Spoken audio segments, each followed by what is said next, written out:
Bobby, Will, congratulations. You guys are in the third and final round of this competition. When you came here, you tore down our Great Wall to make your signature blades that have propelled you into this third round. And now it's time for a little payback as we send you back to your home forges to recreate this iconic weapon from history. You ready to see what it is? Yes, sir. Yes, sir. All right, that weapon is the Chinese war sword. Ooh. All right, gents, do your best work. We'll see you in 4 days. Thank you, sir. Good luck. Good luck to you, too. It's day one, back in Hodgenville at the home forge. I've got a Chinese war sword to make. This thing is huge. All my forging's done by hand, so it's gonna be a challenge. Starting off with a piece of 5160 spring steel. I've got a lot of metal to move. That's gonna take a minute. Normally, I like to forge the tang first, so I'm gonna lay in my shoulders, start getting my tang drawn out to its final length. I'm working my way up the blade, and the hammerhead falls off. Luckily, I've got plenty of hammers, so I knock a handle off and put an old crossbeam head on this one. And the second crossbeam is broken. And all I have is a 6.5-pound sledge. Till Forged in Fire starts, that's when the hammers start falling apart. Right now, I'm really missing the press in the judge's forge. There is an extremely long list of things to get done today. A quench would just be a blessing all the way around. Let's get cracking. One of the iconic features of this sword is it has a hole up on the pierced flip point, but you always take the chance of creating a crack when you're drilling that close to the edge. That made it a whole lot lighter. Now it's time to do the heat treat. I fill up my quench tube with fresh quench oil. I got my blade heated up. I dip my blade and go straight into the jig. I've got a fully quenched Chinese war sword. Oh, thank you, Lord. I'm gonna let it temper tonight, and tomorrow I'm ready to start on the handle and keep moving forward. I've got a lot of work to do. First thing I've got to do today is start drawing out this blade. It's nowhere near the parameters, but I did repair my crossbeam hammer, so hopefully that holds up. Right now, I'm drawing out at about 1 inch an hour. I've got like 20 minutes left today, and a huge crack has opened up behind my ricasso. That's not good. I have developed a major crack right at the most vulnerable point in my handle. My gut reaction is to jump on the welder and seal up this crack the best I can, but I might be able to think of a better way to repair this, so I'm gonna just stop and try to come at this problem again tomorrow. This crack is just gonna be over my head all night. It's the morning of day 4. Now I'm ready to start putting an edge on this blade. This is an extremely long blade, so it's gonna be a challenge to sharpen this. Got an edge put on it. I want to test my edge geometry to see if it's the edge I'm looking for. So we're going to try just a simple gallon jug slice here. I get a good, smooth, clean cut. There's no issues, no problems. Good deal. The leather wrap is the way to go.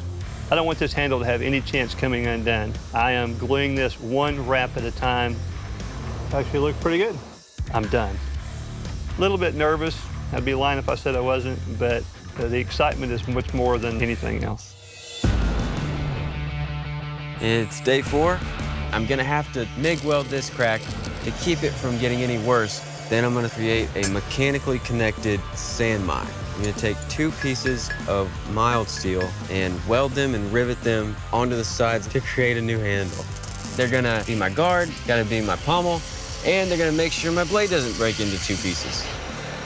With the remaining time left, I've gotta get started making this handle. I slap these handles on, they're gluing up. Whew, this has been the longest and shortest 4 days of my life.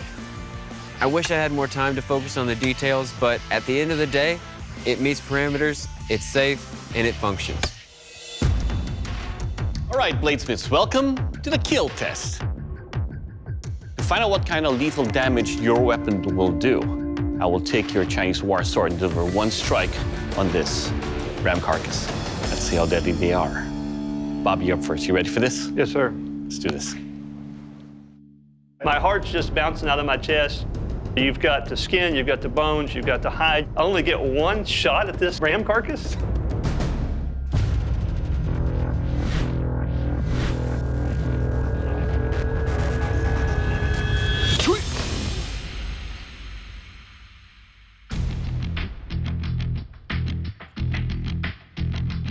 All right, Bobby, one and done.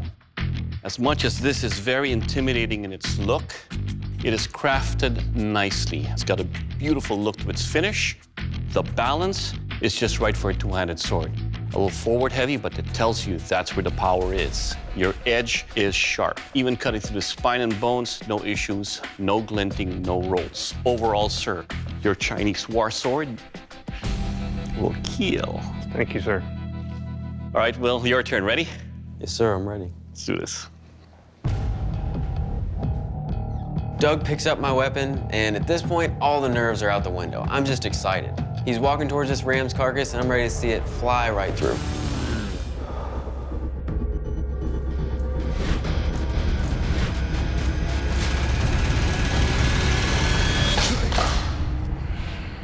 Good job, buddy.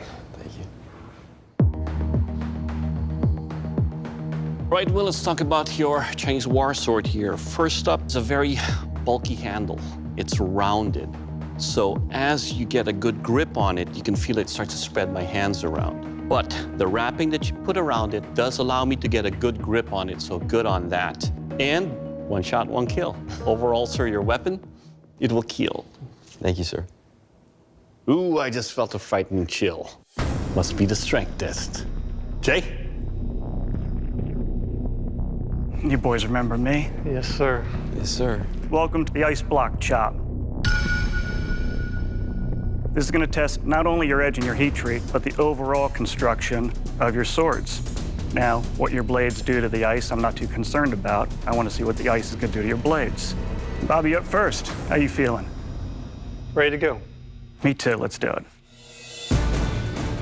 This is not just an ice block. This thing's a glacier. Jay can't wait to start swinging that thing. He's going to do it with everything he has in him. I just don't know how it's going to hold up.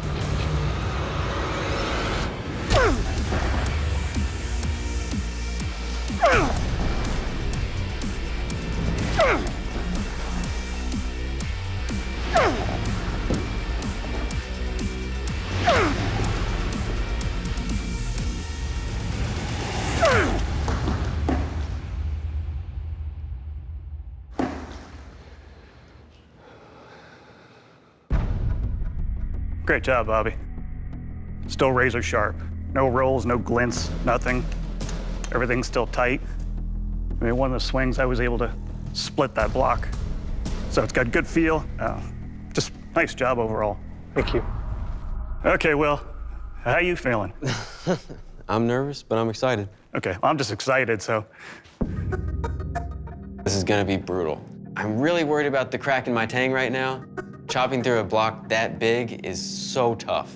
If there are any compromises in my blade, this is where they're gonna show their head.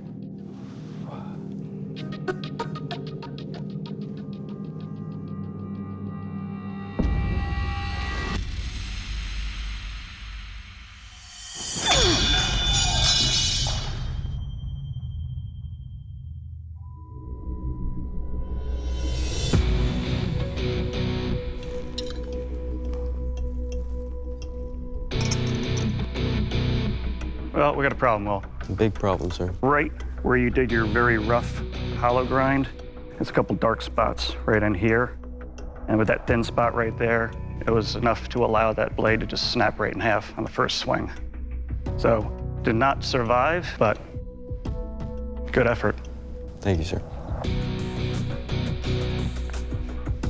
Well, Will, sometimes this competition is full of tough breaks, and you've had one on the first strike against this ice block in our strength test.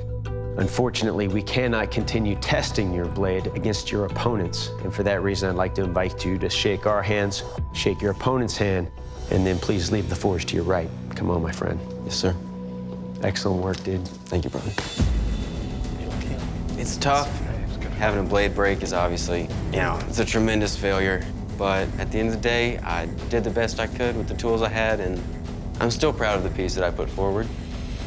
This competition has given me the inspiration to move forward and challenge myself in new ways. Bobby, you are the Forged and Fire champion, and that's the title that comes with a check for $10,000. Good job, brother. Come on forward, my friend. Great job, great work. I feel on top of the world right now. That's a great piece, man. That was fun to swing. This is not just a win for me. This is a win for my family, my friends, the other smiths that I teach in the forge. This goes a long ways for our whole community.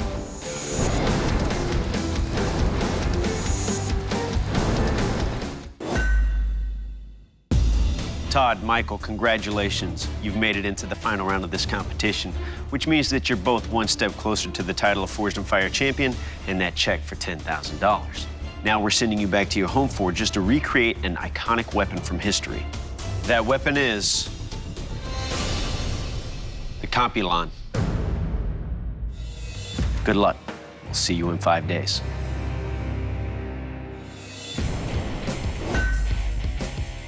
It feels really good to be home and back in my home forge.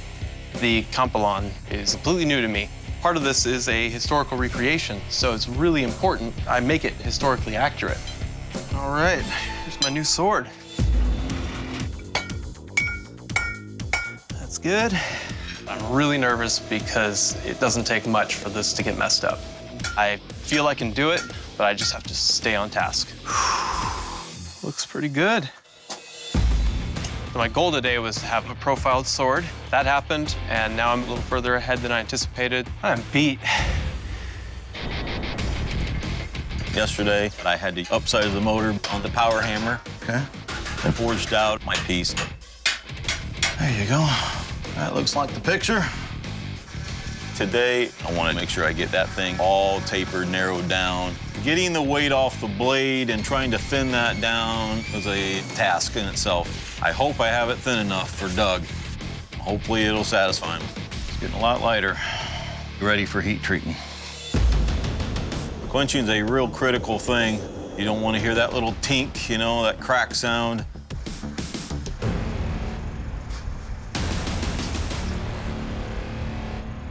Woo! Oh, personal looks good. No cracks, no warps. Skate. Yes. I'm very happy with it. Lord, thank you, Lord. Today, I'm gonna cut the spur out of the tip of the blade. All right, here we go.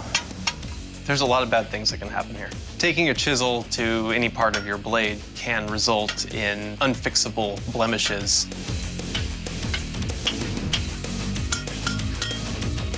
I'll take it. Time for the heat treat. Heat treat's the worst part of any blade making process, so I'm incredibly nervous. Warping is the #1 concern I have. When I dunk the blade into that oil, it's gonna do what it's gonna do, and there's nothing I can do to stop it.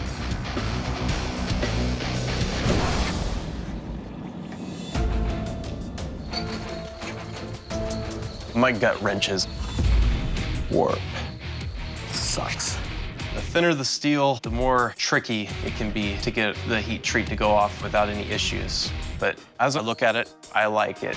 Took kind of a scimitar warp, adds character. It doesn't go side to side, it bows up, kind of like a katana. That is the best warp you can possibly take on. I will take it. Today, I think the plan is probably eating sawdust. Gonna work on that handle, the way it's designed. It's a little unusual. The handle has that protruding Y that comes up towards your arm. It looks like it would be uncomfortable to yield, but it's their blade. I'm just making it. Mark up the front guard and cut that one out. I'm gonna do the top guard as one piece and fit it to the handle. It does kind of look like a raptor, kinda. It's not what I was going for, but that's what it turned out to be. It's a dinosaur. I'm a little apprehensive on testing. If something crucially goes wrong, I won't have a blade to turn in, so I'm gonna leave this to the judges to test. Very nice. It looks good. It's a done deal. This is my last day. I feel pretty good. Just need to grind the tank, fit it to the handle, and just make stuff pretty and sharp.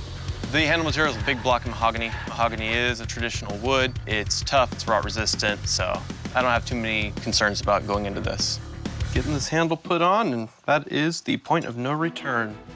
My only reservations with this blade are that it's hefty, but a lot of my research pointed to the fact that this is a heavy sword. For the royal flair of this sword, genuine human hair. That is something that was on these handles, so it's merely for historical accuracy. And it's funny. Well, it's a Campilan.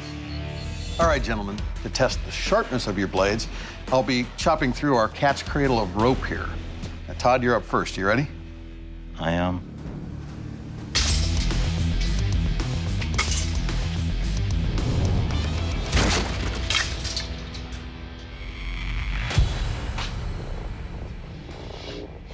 All right, Todd, this blade has all the weight right here. You know, it's a weapon that's designed to be used one or two-handed, but controlling all that forward weight definitely puts this as a two-hand only sword. It's a good-looking piece, and it definitely is a cutter. Michael, you're up. You ready? Let's do it.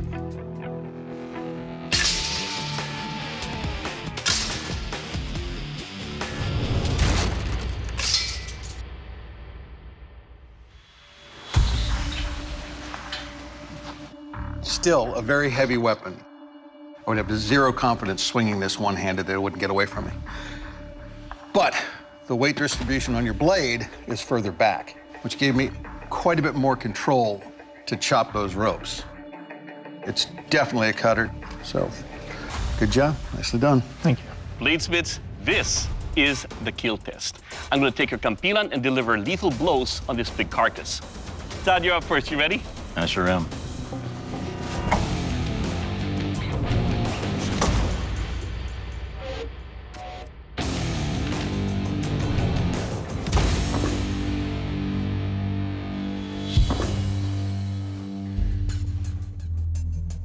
All right, Todd, the swing over here, almost cut all the way. And of course, with an easy swing on the way back, it cut the pig in half. Your Campilan will kill. Thank you. All right, Michael, your turn. You ready? Let's do it.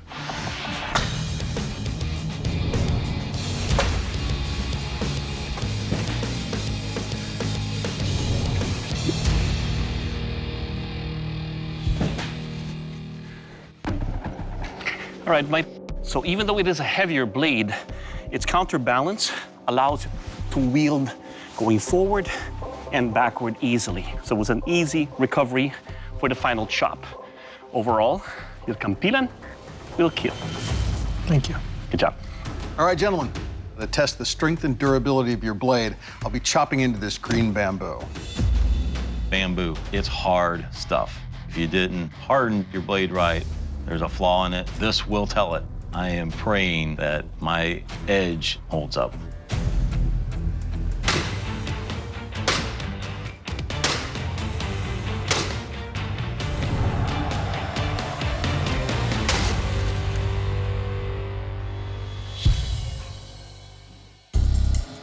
Whoa. Yeah, I don't feel any damage whatsoever on the edge. It did a job on that bamboo and it's clean. Well done. Thank you. Michael, you ready? Let's do it. Okay.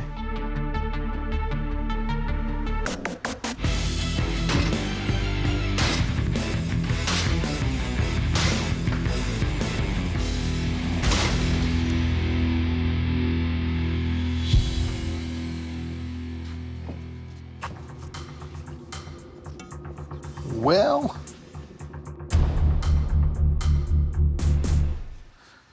I thought I saw something, but it was just bamboo stuck to your blade. It's fine. There's no damage there. Your blade hasn't changed shape at all. Good job, well done. All right, bladesmiths, from the moment you guys lit those coal forges until this moment, you've put in a lot of hard work. It's been a lot of stress.